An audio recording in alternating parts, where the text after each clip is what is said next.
a tzaddik. No, no, no, no, no, no. Always remember, you are a Russia. It's a Russia. You are a bad person. Always remember, you're a bad person. Sounds like a horrible oath. So we are starting chapter 1, which is super exciting.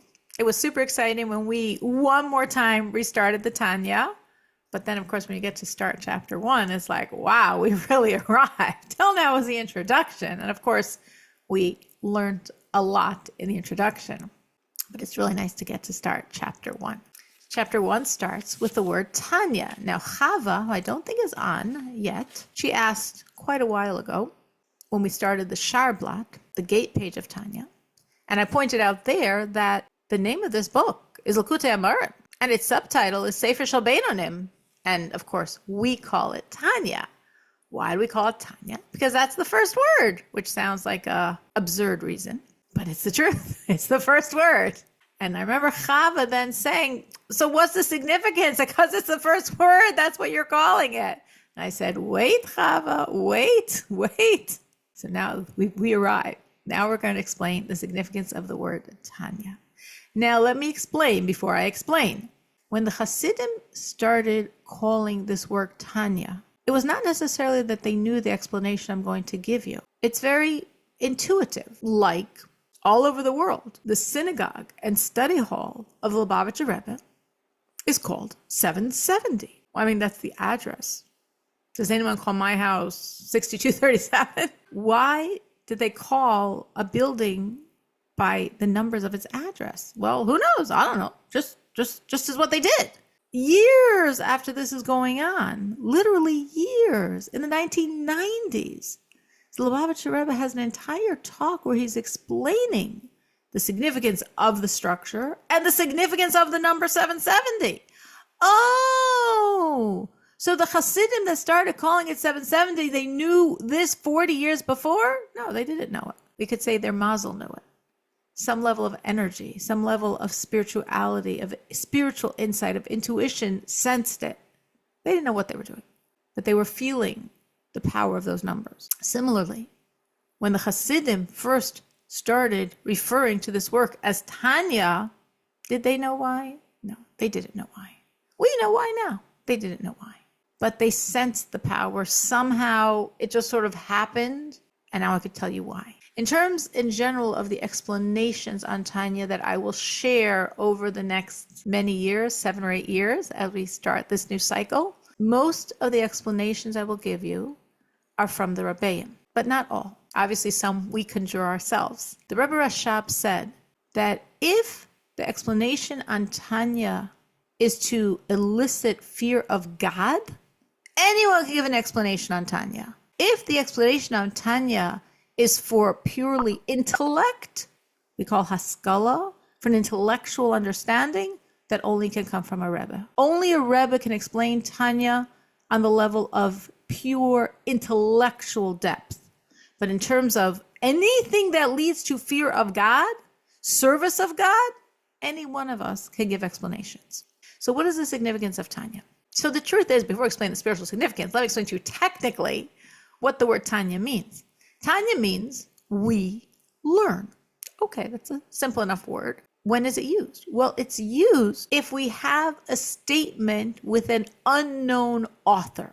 And there's a statement in the Mishnah and a Brisa that we don't know who said it, which rabbi said it. We say, Tanya, we learn. But we have a problem here.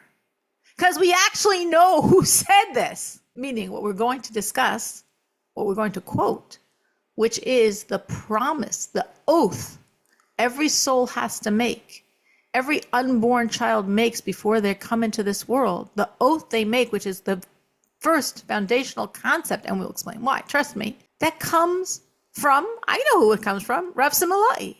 Rav Similai, he is the one, if you've ever heard how in the Talmud it describes exactly how a fetus looks. I don't know if any of you know that. I don't know if you know that, but it actually, nowadays, we have all these, not just ultrasounds, but all these ways that they see pictures and they can see exactly what's going on inside. And the doctors they can perfectly describe how a fetus looks. And if any of you have ever been to a gynecologist's office, you've seen the pictures. Well, that's nowadays. They didn't have those pictures 100 years ago. So They didn't know what the baby looked like, but Jews did, because it says so in the Talmud. Because Rab Similai describes exactly the position of the fetus. Something else you might have known very famous from Rab Similai in the same discussion is the concept that before a person is born, before the baby emerges into this world, he's taught all of the Torah. And then before he enters this world, the Malach gives him a little strike and he, so to speak, forgets it all. It's like pre-teaching. And only because of that pre-teaching can we learn it when we're in this world. Very famous concept. Same place in the Gemara, same discussion. So besides discussing and describing the position of the fetus perfectly accurately, besides discussing how the child is taught all Torah and then forgets it before he enters this world, in addition, the same Reb Similai tells us of the oath, of the promise the baby has to make, the soul has to make before entering this world. So we know exactly who said it. So what's this Tanya business? Like, not only is it weird, so to speak, that we call a book by its first word, but the first word doesn't even seem accurate. So there's a version. There's a version of the Gemara, there's a version of this piece of Talmud, where instead of saying Rab Similai, it says Tanya. So the Alter Rebbe could be relying, and obviously is relying, on that alternative version, what we call a girsa. Not the standard version. The standard version says the name, Rab Similai, the sage that said this. But there is an alternative version that says Tanya, anonymous, we learn. Okay. So the Alter Rebbe could, like, so to speak, hang his hat on someone. But why'd he do that? We know who said it. Why is he saying Tanya? Well, obviously, because he wants to say Tanya. And obviously the word has a lot of power because it's the name the Hasidim chose for the book. Not the Alter Rebbe's name, not the Alter Rebbe's secondary name. It's the name the Hasidim chose without knowing why. So what's the power of the word Tanya? So it's explained on two levels what Tanya means. Tanya, we're told, explanation one, is actually the name of a force of evil, what we call in the lexicon of Hasidus and Kabbalah, a klipa, an energy meant to obstruct us from our service of God. That's a spiritual energy. God took spiritual energies, and some of them are overtly helping us, and some are doing the opposite. Every one of us has inside, and we'll discuss that at length in Tanya, this concept called an evil inclination. I'm sure many people have heard of the Yetzer Hara, the evil inclination. It's an angel. It's an angel with a mission. The mission is to obstruct me from serving God, to challenge me, to tempt me. So similarly, the Tanya is a spiritual force on a mission, a klipa, a force of evil. What is the mission of this force of evil? To prevent people from learning the inner dimension of Torah. So this force of evil is not going to your Joe Schmo, common variety, simple person on the streets, because he's not learning Torah at all, let alone the deepest parts, let alone the inner parts. It's not his issue. It's not his world. The klipa, the evil force of Tanya, has nothing to do with him. Who does Tanya attack? Scholars, people that are learners, people that immerse themselves in Torah, people that love learning Torah. Oh, you love learning Torah? This is dangerous because you're going to go to the inner dimension. And the inner dimension is so powerful. We don't want you to go there. We even have a special klipa whose whole job is stop, not allowed. I'm going to give lots of reasons and doubts and problems. You will not learn this or learn the other stuff. Don't learn this. Way too powerful. We don't want Jews learning this. It can really turn them on fire. It can really make them lovers of God. No, no, no. Don't go here. That's the force of Tanya. So what is the Alter Rebbe saying? The Alter Rebbe is saying, Tanya, I've got something here. And what I'm giving to the world is going to destroy you. Through the power of this work, we are like a balloon that you put a pin in it. We are deflating Tanya. We are removing that evil. We are removing this force that tries to prevent us from the deepest secrets that God is willing to share with us. His deepest self, he's sharing with us. Tanya, you're out of business. The Jews are going to learn it. That's the first explanation. The second explanation is that Tanya actually alludes to the deepest powers of soul that we have. The word Tanya, if you reshuffle the letters, spells out the word Eitan. Eitan means strength, power. The Alter Rebbe is saying, through this work, the Tanya jumbled, the Eitan, the strength of the soul will emerge. Now, obviously, you can connect the two ideas, though they are not officially connected. But obviously, as we study this work and the Eitan, the strength of our soul comes out, we vanquish the Tanya. We vanquish that force that's trying to prevent us from accessing God's deepest self that he's willing to share with us. And we can have all the richest, deepest connection to him, which is what this is about. I could say for myself, when I first started learning Tanya, I'm going to say first started learning Tanya seriously, but it's also when I first started learning Tanya. And I was in seminary, meaning the year after my high school. And I remember so clearly, how I felt like it turned on a light bulb inside. It turned on a light, and the light was the absolute reality of God. How through, personally for me, I'm saying, as I studied, God just became so real. Now, obviously, before I studied, if anyone had asked me, is God real? I would have been like, I mean, of course. I mean, I've been religious my whole life. I serve him. I do everything. Obviously, he's real. What do you think I'm leading this life for? But there's levels. Like, you know, the famous story, it's both with Rabbi Yitzchak Berditchev and with the Alter Rebbe, that when he went off to learn Hasidus, this great, brilliant mind comes back, and his father-in-law, either one of the same story, is like, what? You wasted such a brain. You went to that cult? What did you go there for? What did you need? What did you learn? Why did you do this? You know, such an embarrassment and disgrace to the family. And he said, Alter Rebbe, Rabbi Yitzchak Berditchev said, now I know there's a God. That's what you gained. Father-in-law was so enraged. Like you went and you studied and you spent months in that place. Such an embarrassment to us to know there's a God. And he calls in like the maid from the kitchen, some little orphan, ignorant girl. And he says to her, like, do you know there's a God? And she looked at him like of course. Okay, go back to the kitchen.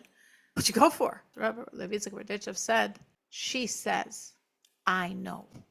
That's what I went for. So that absolute awareness of God's reality, say very personally, that's what I feel you gain. That's what I gained through learning Tanya. So Tanya, we are destroying that evil. Tanya, we are releasing the powers of soul, which is why we can destroy that evil. And without knowing it, the Hasidim intuited, this is the power. This is the core. This is the real name we want to give this work. So looking inside, what are we quoting from the Tanya Gemara? Tanya, Sof Perek Gimel de Nida, the end of the 3rd chapter of the Tractate of Nida. Mashbiim also, they make him promise. Him here is the soul, the unborn child. Ti tzaddik, be a tzaddik. What's a tzaddik? Godly, holy, perfect person. The alti rasha, don't be a rasha. What's a rasha? An evil person. Va'afilu kol olam kulo omrim lecha tzaddik ata. And even if the entire world says you are a tzaddik, perfect, godly, holy person, heye beinecha kirasha. Look at yourself like an evil person. That is the quote that this whole work that we call Tanya starts off with. So what's going on here? We know the purpose of this work, right? We studied at length the Sharblat. The Sharblat is the Alter Rebbe's gateway page where he's telling us the purpose of the book. So it's not like we so brilliantly figured it out. He laid it right out there for us. Why is he writing this? Why did the Alter Rebbe spend 20 years on this work? 20 years, 53 chapters? So it should be close to us, our service of God. So each one of us should love and fear God absolutely. And as we absolutely love and fear God, we will naturally serve him completely. That was his goal. His goal is not to dissect and analyze text. His goal is not to give a new commentary on the Talmud. So what are we starting off here with this quote? What does this have to do with anything? So basically, as I understand it, this is how I would explain it. The Alter Rebbe wants all of us to open ourselves up to who we really are. Who are we? What's our power? The Alter Rebbe wants us to understand ourselves. And the Alter Rebbe wants us to understand that we are very, very powerful people. Every single Jew, the Jews you love, the Jews you admire, the Jews you revere, the Jews you don't like, the Jews that you don't think are very nice people. Every single Jew is mega power. Every single Jew is a piece of God. Every single Jew is like God's only child. The Baal Shem Tov, the founder of the whole Hasidic movement, 2 generations prior to the Alter Rebbe and the writing of the Tanya. The Baal Shem Tov taught that God's love for every Jew is, if you could imagine a couple that waited their entire lives for a child, and finally in their old age, God gave them a child. Imagine that love for that child. That, the Baal Shem Tov says, is the love God has for every single Jew. Every single one of us. And every single Jew that you might not think is so special and so wonderful and so nice. Every single Jew is God's only child. The Alter Rebbe wants us to understand who we are. Now we have a problem. The problem is, it's not just we're a blank slate and we have no clue and the Alter Rebbe is going to tell us and we're going to say, I'm swallowing all you're telling me. That's not reality. Reality is, we come into Tanya with a lot written on our slate. We come into Tanya with a lot of preconceptions, with a vision of who I am. And for 99 point some of us, that vision is pretty small. It's pretty small because life feeds that to us. It's pretty small because of our evil inclination feeds that to us. In my fantastic imagination, I envision evil inclination preschool. And I'm sure they're just taught as like a chant, as like a song. You are not very good. You are very small. You are so small. Something like that. Some preschool song of how small, what a loser, how incompetent, how limited. That's one of the most basic tools the evil inclination has to make us feel small. So when we're walking into the study of Tanya, as I said, we already have a conception of who we are, and our conception is inaccurate. Our conception is wrong. We think we're small. We think we're unimportant. We think we're not so powerful to powerless, depending on who you are. The Alter Rebbe wants to uproot all of that. He wants to totally remove, eradicate all the labels that we have erroneously believed about ourselves, open ourselves up to find out who we really are. Who are we really? We are a piece of God. And if you're never going to come again, and if you're not going to remember anything else that I said today, just remember that one idea. It was worth coming. I'm a piece of God. If we could look in the mirror and see that, I'm a piece of God, you've accomplished a lot. So how does the Alter Rebbe achieve that? So the Alter Rebbe wants to show us that our preconceived notions are wrong. We have what we think. We know the term tzaddik. Most people know the term tzaddik. And they have a definition in their brain what a tzaddik is. Most people know the term Rasha, the evil one. We have a definition for evil one. And many people have even heard of another term called Benoni, or they might know the word. Benoni means like in the middle. So there's a tzaddik, he's a good Jew, he's a holy Jew, he's a righteous Jew. There's a Rasha, he's an evil Jew. There's a Benoni, the person in the middle between the tzaddik and the Rasha. And the Alter Rebbe wants you to know you're wrong. You have no clue what a Rasha is. You also have no clue what a tzaddik is. Guess what? If you have no clue what a Rasha is, and you have no clue what a tzaddik is, you probably don't know what a Benoni is either. I'd like to introduce you to yourself. I'd like you to know what a Benoni is, because I want you to know who you are. I want you to know your potential. I want you to know how powerful you are, because only if you're aware of your power can you achieve it. Imagine, I'm actually saying a true story, though I could just pretend it's not a true story, but I once had a incredibly musically talented, probably one of the most, if not the most musically talented students I ever had in my school.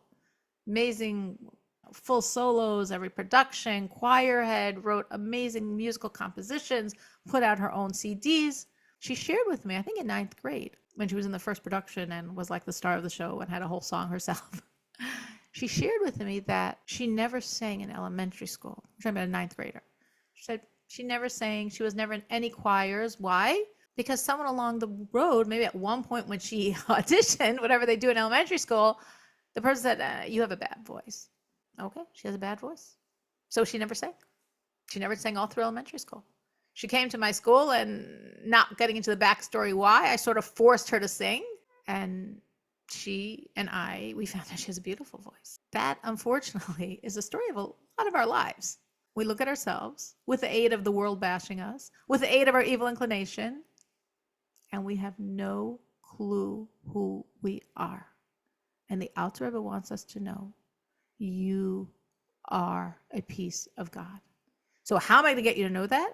Let me show you that your understanding of these terms are wrong. And once we can chuck out the old misinformation, I could introduce you to the correct information and who you really are.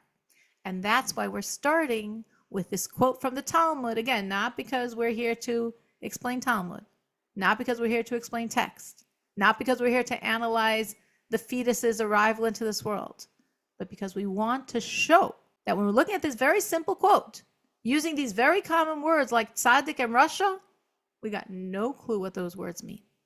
All right, I just spoke for a long time. Any questions, any thoughts, any reflections on any of this? Hi, it's Lisa. That is probably the first time I've ever heard anything like that. And it's sad because I'm in my late 60s and I wish I would have heard it sooner. But it's pretty awesome to think about reevaluating a lot of things that are filled with preconceived notions for all these years. And to be able to now stop and marinate in that thought for a long time, and nothing but good will come of it. So thanks. Thank you. Thank you for sharing that. It's at whatever point you hear it, that's the point you're ready to hear it. That's the point you're supposed to hear it. That's why you're hearing it now. So let's look again. Let me remind you of the quote that I said a while ago, because I explained a lot before we explained anything. We have a quotation from the Talmud, right? End of the 3rd chapter, speaking of this child, this unborn fetus, the soul about to come into the world. And we're told that the soul makes a promise. The promise is how he will be and how he will view himself. How he will be has 2 aspects. How he will view himself has 1. How will he be? On the positive side, he will be a, mysterious word here, tzaddik. Oh, I know what a tzaddik is, like a really good, righteous person. He will be a tzaddik. Second aspect of how he will be, he will not be a Rasha. Oh, I know what also that is. Yeah, bad person. He will be a good person. He will not be a bad person. He will be a tzaddik. He will not be a Rasha. That's the first half of the oath. The second half is how he will view himself. And even if the whole world tells me, wow, you're such a tzaddik, you are so righteous, you are so holy, you are so religious, you are amazing, he should always view himself as a Rasha, a bad person. Even if the whole world says you're good, always remember you're bad. That's the oath. Now, this oath we come back to many, many times throughout the next chapters. Meaning the Alter Rebbe does not here systematically write every question we have on this oath and then answer it at all. Over the course of many chapters, the final explanation on this oath is like in chapter 28, though the bulk of it is answered in about chapter 13. We are uncovering pieces of information, clues that help us understand every aspect of the oath. Like, why do I need to be told, be a tzaddik and don't be a Rasha? Well, you could say the positive and the negative. Okay, and there's more to that. Wait for chapter 13. Many, many questions we could raise. But the Alter Rebbe at this moment is only focusing on the second half of the promise. Meaning, he does not now focus on why it says be a tzaddik. He'll tell us, not now. He's not focusing on why it says don't be a Rasha. He'll tell us that also later. He's only focusing on the second half, not how we should be, but how we should view ourselves. because that's probably the most perplexing thing. And even if the whole world thinks you're a tzaddik, wow, you must be pretty holy, or at least you're convincing a lot of people you are. And we're told that the world could also mean your inner world. There's the outer world. I mean, you could fool the outer world, right? You could walk the walk, speak it, dress it, act it. But there's also our own inner world. Even if your whole inner world tells you you're a tzaddik, no. Always remember, you are a Russia. It's a Russia. You are a bad person. Always remember, you're a bad person. Sounds like a horrible oath. So the Alter Rebbe starts questioning that part, which is obviously the most perplexing and the easiest to achieve his first immediate goal. As we said, the first immediate goal here is to say, you have no clue what a Russia is, because what you think makes no sense. By the way, you also have no clue what a tzaddik. By the way, if you don't know what a Russia is, and you don't know what a tzaddik is, you don't know what a Peinoni is, the one in the middle either. Good. I'm glad you know you don't know. Now we can start learning. So the Alter Rebbe now starts questioning that last part of this oath, how you should view yourself. And even if the whole world says you're a tzaddik, don't get fooled. Always remember, you're a Russia. So the Alter Rebbe says, "V'tzarich lahavin." We need to understand this. The Hatanan that we've learned, Avos, Perek Beis, the second chapter of Ethics of the Fathers. V'al tirasha b'vnei atzmecha. Don't view yourself like a Russia. So here, officially, before I was born, I promised I would view myself as a Russia. And the sages in Ethics of the Fathers counsel, never view yourself as a Russia. So this is like a head-on collision. Meaning, if I'm doing one, I'm transgressing the other. So something here I'm not understanding. That's a textual conflict. Now the Alter Rebbe is going to say, also, logically, this doesn't seem to make any sense. Why does it not seem to make any sense? So the Rebbe continues, V'gam, and also, im yeheh be'einav kerasha. If he does view himself as a Russia, like, well, I made a promise, I gotta fulfill it, so I'm going to view myself as a Russia. Yera levavo. His heart will be sad, will be bad, he'll be upset. V'yeh atzuv. He'll be depressed. V'lo yichol avad havai b'simcha b'tuv levav. And then he's going to mess up a very important precept in our service of God. He will not be able to serve God from joy. He's walking around depressed. He's a Russia. Or, and let's say he says, I'm a Russia, but I don't want to let it bother me. Well, he's going to become flippant and casual about his whole relationship with God. So the Alter Rebbe says, clearly, we're misunderstanding something. Because the words seem quite simple, but they don't make any sense. We can translate them. And no matter what the world, even your own inner world tells you, always remember, you're a Russia, you're a bad guy, you're evil, you're wrong, you're bad. Alter Rebbe says, listen, first of all, you're not allowed to think that. I'm promising to think something that the sages tell me I'm not allowed to think. It says in Ethics of the Father, never view yourself as evil. And I promised I would. Collision, problem. And the Alter Rebbe says, we don't even need that text. Meaning, we have the text. So it's a clear problem. But even putting the text on the side, well, we explain the words of Ethics of the Fathers differently. Fine. The Alter Rebbe says, it just doesn't make sense. Because if you think like if-then, people used to write computer flowcharts like a long time ago, if-then statements. If I view myself as a Russia, then I'll be very depressed. I mean, imagine walking around all day thinking you're a Russia, thinking you're evil, thinking you're bad, thinking you're a horrible person. Obviously, if I think I'm a bad person, I'm going to walk around depressed. And what happens as a result? I lose the joy factor. And we have to serve God with joy. So clearly, God doesn't want us to walk around depressed. Or we're going to take another option. I promised I would view myself as a Russia. I would view myself as a bad person. But I know I'm supposed to be joyous. So how can I view myself as a bad person and be joyous? Oh, I'm just not going to let it bother me. I'm a Russia, I'm a bad guy, and I'm not letting it get to me. Alter says, well, then what's going to happen from that? Then you're just going to become like casual, relaxed, flippant, careless. I'm a Russia, big deal. So I might as well not be careful about this and not do that and not care about this. I mean, we could see this is a road going in very bad places very fast. So either way you take it, if you take it seriously, you're going to be depressed. If you take it, but don't let it bother you, you become casual in your whole relationship with God. So obviously, none of this makes sense. Let's just a little bit explain this a bit more and then see, perhaps keep moving. In terms of the first road, the Alter Rebbe is saying it can't be that God wants you to walk around upset at yourself. Now, obviously, there are maybe some people in Judaism that think you are supposed to walk around upset about yourself. But the Alter Rebbe says it can't be. Impossible. Because God wants us to serve him with joy. A famous expression, Ivdo Savai B'Simcha, serve God with joy. Another place we have 98 curses. 98 curses. And towards the end of Deuteronomy, towards the end of the 5 books. And we don't know what we did wrong. One verse in the middle says what we did wrong. Tachas asher lo avadta es Hashem Elokecha b'simcha u'b'tuv levav me'rov kol.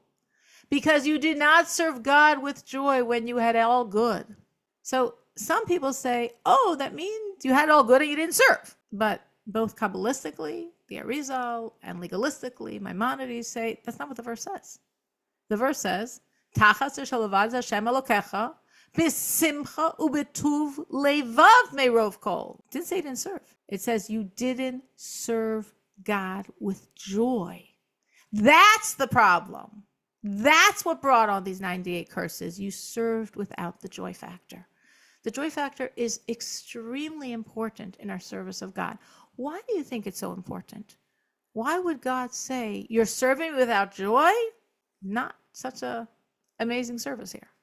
Why not? Why do you think joy is so important? Anyone? Any thoughts? For Kavanah, it brings in the spirit, the fiery spirit that we need to perform our prayers, our acts, our mitzvot. We have to feel it. Absolutely. Absolutely. It's kavanah. It's feeling. It's feeling. But why is it feeling specifically joy? You could have other feelings. We have the feeling of love. We have the feeling of fear, which is what Tanya primarily focuses on. I see someone named Esther raising her hands. Your name Esther? Yes, yes. All right. I Esther. think because joy is rooted in gratitude and presence. It's like, be happy with, or like, who's the person who's wealthy? It's the person who's happy with your lot. And when you're happy with your lot and you're conscientious and you're present, you're in a place of gratitude. So you're in a place of alignment, which brings you to a place of joy. Very nice. That's very, very, very nice. So the joy is almost like you're saying the byproduct of really being focused and grateful and cognizant of your relationship with God. Yeah, and just being present in the moment, living in the present, and you're happy because you're alive. Because if you're not living in the present, you're not going to have joy. That's for sure. Yeah. That's beautiful. Thank So you. Bracha texted something that I thought also was very powerful. I lost the chat, but I just want to look at it again because I thought it was very true. It shows that you want to do it, right? It shows that you want to do it. Joy means I'm excited about what I'm doing. That's why I'm joyous. Rivka? So funny example, but it's somewhat true. So we have had a few different cleaning ladies when we've been able to have cleaning ladies. And like my favorite one we've ever had was this Cuban lady, and we speak Spanish, so we got very close. And she was always in a good mood. Like she came like, I'm delighted to make your house nice. I'm delighted to see your children. Like, I'm just happy to be there. And I was like, I am delighted to have you in my house. That's actually a very deep example. So you're sort of connecting that to God and us. Like right. Like if wasn't just I'm God's cleaning your lady, I house, should be a she good was one. dancing as she cleans. It gave you joy that she had such joy in working for you. Yeah. So imagine, like, from God's perspective, if we're schlepping through it, oh, how many months is Pesach? Or Rosh Hashanah, Yom Kippur, Sukkot? Or, oh my gosh, Tishrei? Or if like, Tishrei's coming. This is so exciting. This is a month of total immersion. Tishrei's coming. Oh, wow. How. You're right. You say, in the end, we could do the mitzvah, and we are doing the mitzvah. We are serving God. But when we're serving God and we're loving it, it creates, by God's end, such a different response. You're right. It's not a funny story. I think it's a great story that brings out that point, which goes back to the text. It shows that you want to do it. You were happy because your cleaning lady wanted to be there, which goes to what Esther said. She was present. She was in her space. I think what everyone said is totally correct. Definitely, of course, I would said it's a kavana, and obviously any service without kavana, as we're told, as we'll discuss much later in Tanya, is like this body without a soul. What does that mean? We'll find out in a few years. But what everyone is saying, which is different aspects of the same beautiful diamond, is when I'm serving with joy, I appreciate it. I'm excited. I want it. It's very interesting. There's a mimer of the Lubavitcher Rebbe, this week's Torah portion of Deuteronomy of Devarim, actually explaining a verse in next week's Torah portion. The verse we say in Shema, and these are the matters that I command you today. And our sages say, what do you mean today? I mean, God said this a long time ago. Well, they said, no, God says today because every day he wants you to serve him like it's fresh. Like you just found this out today. New news, fresh news, cool stuff you can do and connect you to God. And the question is, but I've been doing this for 50 years or 60 years or 70 years or 5 years or 10 years or 3 years or 2 years. I mean, like very quickly, it's not fresh. So we know that's how God wants us to live, but how are we supposed to live that way? So, I mean, not to go over the whole Hasidic discourse, but just this core point. The Rebbe says, if you would take time to think, when I serve God, only a Jew on planet Earth, soul and body, only a Jew doing a commandment or studying Torah, I draw down God's essence and being, and it only happens here, and it only happens like this. Wow, it's so exciting to serve. It's like new, it's like fresh, and I'm drawing down essence, and essence is beyond time, and essence is beyond time, and many, many, many deep levels I'm not going to go into. But this is really the core point. The core point is very simple. It's exciting. It's joyful. It's special. It's amazing. I can do that. I can draw down God's essence and being. God's essence and being is nowhere in any spiritual reality or actually even in this physical world, except when a Jew does a mitzvah. Mitzvahs are exciting. Mitzvahs are powerful. Wow. That wow of connecting to God's essence and being every time I choose to serve him, that makes it fresh. And tomorrow I'm going to remind myself of that again, and it'll be fresh again tomorrow. That's joy. That's joy. And that, if I have it, it shows God, just like Rivka's cleaning lady. I'm so blessed. I'm so grateful. I'm so grateful you chose me. I'm so blessed. And I know I'm blessed. And I so want to be in this space, present and with you. I know I want this. And I'm so grateful you're giving me this opportunity. That's joy. So the Alter Rebbe is saying, can we imagine that before a person is born, they're supposed to promise that they're going to walk around all day thinking they're evil? And obviously, if you think you're evil, you're going to be depressed. And obviously, you're depressed, you're not going to have any joy. Does that make any sense? No, clearly not. And what's our other option? To say I'm evil, but I'm not going to let it bother me? I'm evil, but I'm supposed to be happy, so I'm going to be happy and evil. Like, that makes no sense either. So what do we get from this? What we get from this is we don't understand the meaning of the word Russia, which we're translating as evil, right? I mean, isn't that what it means? It is what it means. But clearly it doesn't, because if it is what it means, this promise at the least makes no sense. And that obviously can't be true. So what does the word Russia mean that I can plug that word into this promise and the promise actually makes sense? And does not mean I'm doomed to a lifetime of depression if I take it seriously, or a lifetime of flippancy if I don't take it seriously. What does that word Russia mean? That's what the Alter Rebbe wants to unpack for us. So the Rebbe says, but wait a minute, something here doesn't make sense. We found in the Talmud 5 divisions. Now, actually, we never found in the Talmud 5 divisions, which is why the Alter Rebbe unusually does not say where he found this, because there's no one place where it says 5. One place in the Talmud, it enumerates 4 categories, like if we want to divide all of us into 4 levels. And in another place in the Tanya, in the Talmud, it enumerates 3. Synthesis of the place where it says 3 and the place where it says 4, you get 5. That's what the Alter Rebbe did here for us. So what are these 5 levels that we can rank all of us into. What are the 5 divisions? Tzadik v'tovlo, Tzadik v'ralo, Rasha v'tovlo, Rasha v'ralo, Ubenoni. The Rebbe says, listen, clearly we don't know what Rasha means.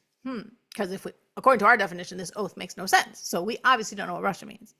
Well, if I don't know what Rasha means, I probably don't know what Tzadik means. Because I sort of viewed one as the inverse of the other. So if my definition of Rasha is wrong, I guess my definition of Tzadik is wrong. That's a correct guess. And if the Rasha and Tzadik I have off, the one that I thought was in the middle, I'm probably wrong there too. Yes, good. You're wrong there too. So what are the 5 divisions? Tzadik v'tovlo, a Tzadik, whatever that means, and it's good to him, whatever that means. Tzadik v'ralo, a Tzadik, and it's bad to him. Benoni, in the middle there. Rasha v'tovlo, he's a Rasha. Again, I'm not sure what that means now. V'tovlo, and it's good to him. Rasha v'ralo, he's a Rasha, whatever that means, and it's bad to him. Do I understand any of this? No. I mean, unless, of course, you've learned this before and remember. But at this point, no. What you're supposed to understand is that you don't understand. If you say, I don't understand, great. You're exactly where the Alter Rebbe wants you to be because he'd like to explain to you. And we will stop.